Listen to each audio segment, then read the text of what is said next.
Welcome to Mental and Emotional Health 2.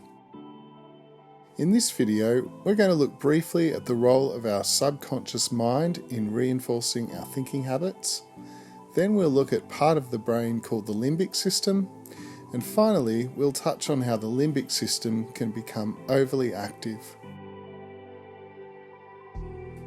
So the unhealthy automatic thinking habits that I talked about in the previous video can be exhausting, and because we constantly reinforce them in our thinking and decisions, they actually take up physical real estate in our brain. Also, our subconscious mind is great at keeping our thinking habits intact by carefully filtering and interpreting our experiences.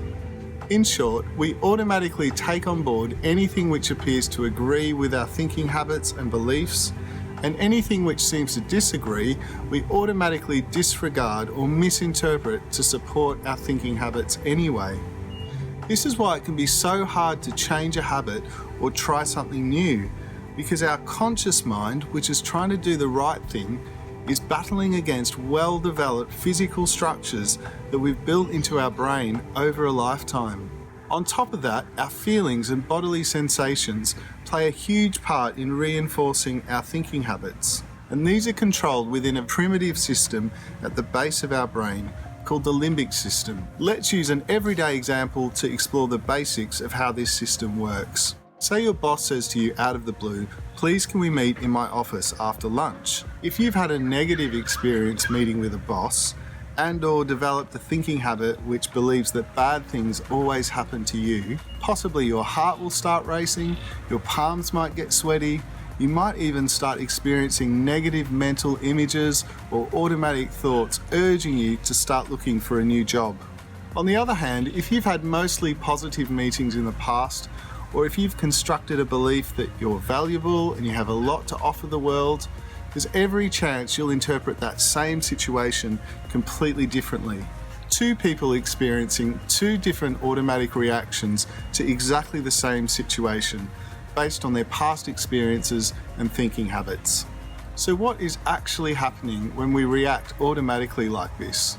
Well, in really basic terms, within the limbic system, two parts of the brain called the hippocampus and the amygdala are working together to try to protect us from danger.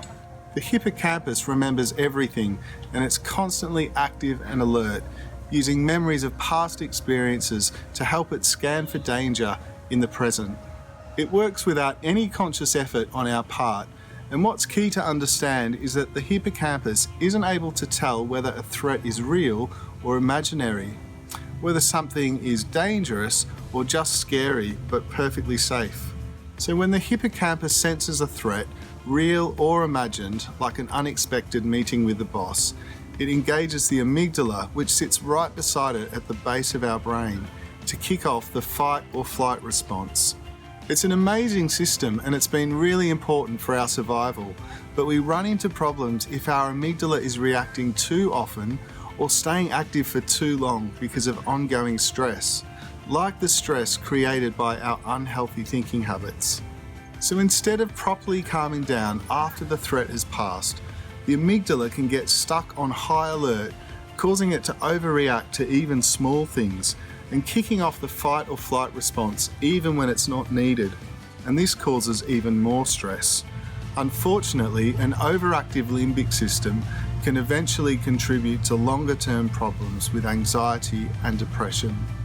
But the good news is it can be trained to calm down and react in a more healthy, balanced way. In a moment, we'll look at how to retrain our brain so that we can enjoy healthier thinking habits and a calmer limbic system. But first, check out the next video which sets the scene for these changes to be made.